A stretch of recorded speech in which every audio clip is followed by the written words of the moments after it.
Assalamualaikum, salam sejahtera dan selamat kembali ke channel Abang. Jadi hari ini Abang nak bercerita tentang Panglima Awang. Sebenarnya video ini direquest oleh kawan baik Abang. Panglima Awang adalah orang yang terkenal dalam sejarah Melayu kerana dikatakan dialah yang menghabiskan pengambaraan mengelilingi dunia. Jadi kalau korang nak tahu ceritanya daripada mula sampai habis, tonton video Abang. Dan kalau korang berminat, bolehlah subscribe channel Abang kerana ia akan menjadi motivasi untuk Abang cerita dekat korang semua kisah-kisah yang menarik dalam posting Abang yang akan datang. Panglima Awang ataupun Henry the Black ataupun Enrique of Malacca adalah seorang lelaki berketurunan Melayu di mana beliau turut serta dalam pengembaraan pelayaran Ferdinand Magellan dalam misinya mengelilingi dunia. Beliau telah ditugaskan menjadi jurubahasa kepada Ferdinand Magellan sewaktu pelayaran itu. Beliau telah diberikan nama Kristian iaitu Enrique ataupun Henrique setelah beliau menganut agama Kristian. Beliau telah dibaptiskan dalam gereja Roman Katolik oleh pihak Portugis dan bersempena hari pembaptisan itu, mereka merayakannya dan menamakannya sebagai Hari Saint Henry. Sebenarnya asal-usul siapakah Panglima Awang ataupun Enrique of Malacca masih lagi menjadi perdebatan di kalangan ahli sejarah. Ada yang mengatakan beliau berasal daripada Melaka, ada juga yang mengatakan beliau berasal daripada Filipina dan tidak kurang juga pendapat yang ada mengatakan beliau berasal daripada Sumatera, Indonesia. Ferdinand Magellan ataupun nama lainnya adalah Félio de Magellan merupakan seorang ahli pelayar Portugis yang mengetuai 270 orang anak kapal dalam misi pelayarannya mengelilingi dunia pada tahun 1519. Tapi beliau telah terbunuh di Filipina, iaitu di Kepulauan Cebu, di mana beliau gagal dalam melengkapkan siri pelayaran mengelilingi dunia. Cerita bermulanya Panglima Awang adalah apabila Ferdinand Magellan menolong Raja Portugal menyerang Melaka pada 1511 dalam siri penaklukan negeri Melaka. Sewaktu proses menawan Melaka, Magellan telah menawan ramai lelaki Melayu untuk dijadikan hamba di atas kapalnya dan salah seorang yang tertawan adalah lelaki yang bernama Panglima Awang.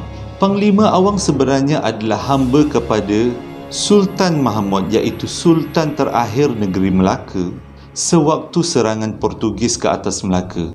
Penyerangan Ferdinand Magellan ke atas negeri Melaka bersama dengan tentera-tentera Portugal telah dicatatkan dalam catatan sejarah oleh seorang lelaki Itali yang bernama Antonio. Antonio juga ada menceritakan tentang Panglima Awang. Dalam catatannya, dikatakan bahawa Panglima Awang berasal dari satu kepulauan yang bernama Kepulauan Sumatra ataupun nama lainnya pada waktu ini adalah Kepulauan Sumatera. Antonio juga ada menulis bahawa Panglima Awang sebenarnya bukan berasal daripada Melaka, tetapi Panglima Awang adalah seorang hamba yang dijual di satu pasar di Sumatera dan dibeli oleh Ferdinand Magellan untuk dijadikan anak kapalnya. Tapi yang penting dekat sini, sama ada Panglima Awang berasal daripada Sumatera ataupun berasal daripada Melaka, yang penting Panglima Awang mengamalkan bahasa Melayu dan menjadi anak kapal dalam pelayaran Ferdinand Magellan mengelilingi dunia. Selepas ditawan oleh Ferdinand Magellan pada 1511, Panglima Awang telah dibawa pulang oleh Ferdinand Magellan ke negara Portugal pada 1512. Maka terpisahlah Panglima Awang daripada tanah kelahirannya. Sesampainya ke Portugal, Panglima Awang telah menukarkan agamanya dan menganuti agama Kristian lalu dibaptiskan. Dan pada waktu inilah namanya bertukar menjadi Enrique ataupun Henrique. Sebenarnya Ferdinand Magellan adalah hamba kepada Raja Portugal. Tapi pada waktu ini, pada waktu Ferdinand Magellan pulang ke Portugal selepas menaklukki Melaka, Ferdinand Magellan mendapati bahawa Raja Portugal adalah seorang raja yang lemah. Disebabkan itu, Ferdinand Magellan telah beralih arah mengarahkan kiblat ketaatannya kepada Raja Sepanyol pada waktu itu yang dilihatnya lebih kuat dan berkuasa, iaitu Raja Charles ke-1. Ferdinand Magellan telah mengusulkan satu usul bahawa dia akan mengetuai ekspedisi untuk mengelilingi dunia, dan usul ini diberikan kepada Raja Charles ke-1.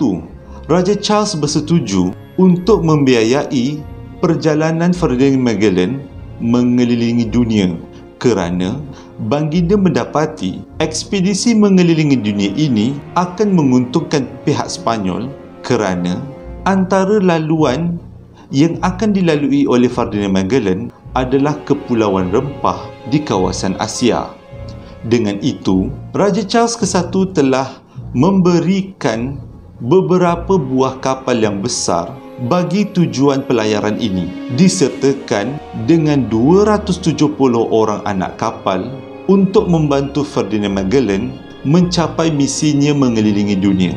Panglima Awang adalah di antara orang yang dibawa dalam ekspedisi ini bersama 270 orang anak kapal.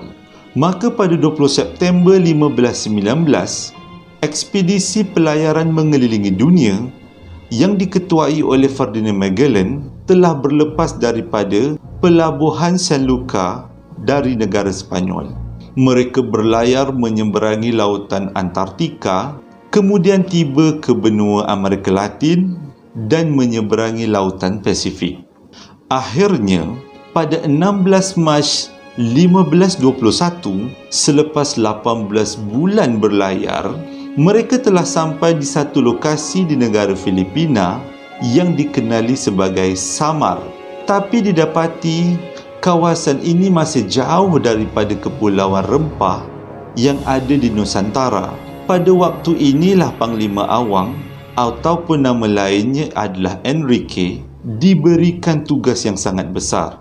Ini kerana Panglima Awang dikatakan berasal daripada kawasan ini. Panglima Awang telah diberikan tugas menjadi jurubahasa kerana bahasa yang dipertuturkan oleh Panglima Awang difahami oleh rakyat-rakyat Filipina dan juga kawasan Nusantara. Ini memudahkan pihak rombongan untuk mendapatkan bekalan makanan, bekalan air bersih dan juga tempat untuk berteduh. Dan tidak lupa pula, kelebihan Panglima Awang ini digunakan untuk mengadakan hubungan baik dengan kerajaan tempatan. Di Kepulauan Cebu, Filipina, Ferdinand Magellan telah berjumpa dengan raja tempatan yang bernama Raja Humabon. Hasil daripada dakwah yang dilakukan oleh Ferdinand Magellan, akhirnya Raja Humabon bersama 800 pengikutnya telah menganuti agama Kristian. Disebabkan begitu ramainya orang-orang Kepulauan Cebu yang mengikuti ajaran Kristian, Kepulauan Cebu telah mendapat gelaran lain, iaitu tanah yang diberkati Tuhan. Tapi disebabkan penduduk Kepulauan Cebu yang mempunyai kulit coklat, Ferdinand Magellan dalam tulisannya menggelar penduduk-penduduk di sini dengan nama Indian kerana mereka mempunyai kulit yang sama coklat dengan orang-orang India. Hasil daripada hubungan baik Ferdinand Magellan bersama Raja Humabon, akhirnya Raja Humabon telah memohon pertolongan kepada Ferdinand Magellan untuk memusnahkan pemberontak-pemberontak tempatan dalam sesi menjaga keamanan Kepulauan Cebu. Pada 27 April 1521, Ferdinand Magellan telah membantu Raja Humabon menyerang dan memusnahkan pemberontak-pemberontak yang ada. Di sinilah titiknya Ferdinand Magellan menghembuskan napasnya yang terakhir kerana beliau mati dalam peperangan ini. Peperangan ini sangat penting dalam sejarah Filipina dan diberi nama Peperangan Mactan. Disebabkan kematian Ferdinand Magellan, ekspedisi mengelilingi dunia terhenti di Filipina. seorang lelaki Portugis yang bernama Barbosa, iaitu orang kepercayaan Ferdinand Magellan, telah bertindak melantik Panglima Awang ataupun Enrique of Malacca untuk menggantikan posisi Ferdinand Magellan sebagai kapten kapal yang baru.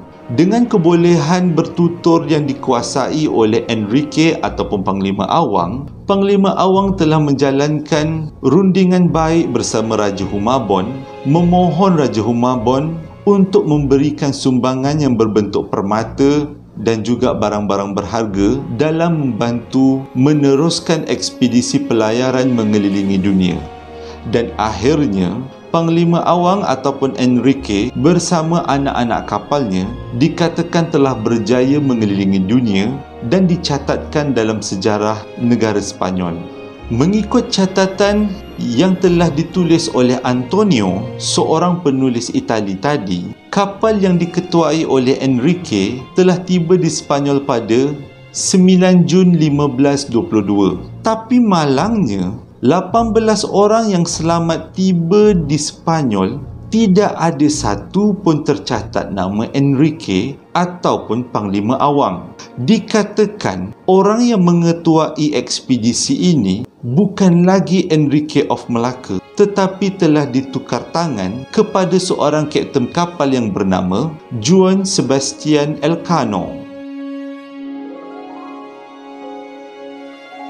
Daripada catatan Antonio juga, beliau menyatakan memang benar Enrique ada di atas kapal, tetapi Enrique tidak kembali semula ke Sepanyol bersama 18 orang kawan-kawannya. Ini kerana Enrique dikatakan telah turun di pelabuhan Melaka dan pulang ke kampung halaman. Pelayaran itu telah diteruskan oleh kawannya yang bernama Juan Sebastian Elcano. Jadi sebab itulah dalam sejarah Sepanyol, nama Panglima Awang tidak tercatat dalam senarai rombongan yang tiba dalam misi mengelilingi dunia pada Jun 1522. Berbalik kepada Panglima Awang ataupun Enrique, setelah beliau tiba di negeri Melaka, beliau dikatakan telah berhijrah ke Sumatera dan ada juga pendapat yang mengatakan beliau kembali ke Cebu, Filipina. Ini kerana Panglima Awang tidak lagi mengikuti ajaran Islam, di mana ajaran Islam pada waktu itu menjadi ajaran rasmi negeri Melaka dan juga Sumatera. Disebabkan keyakinannya yang berbeza, Panglima Awang dikatakan berhijrah ke Cebu, Filipina kerana Kepulauan Cebu adalah kepulauan yang menganuti ajaran Kristian. Bersesuaianlah dengan pegangan dan amalan Panglima Awang pada waktu itu. Terdapat juga cerita sampingan di mana sewaktu Ferdinand Magellan menyerang Melaka pada 1511, Panglima Awang telah menjadi salah seorang tawanannya.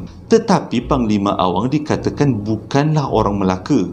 Ada yang mengatakan Panglima Awang adalah hamba yang bekerja di Melaka dan asal-usul Panglima Awang adalah di Cebu, Filipina. Itu juga menjadi penyebab kenapa Panglima Awang pulang ke Kepulauan Cebu, Filipina selepas menamatkan pelayaran mengelilingi dunia.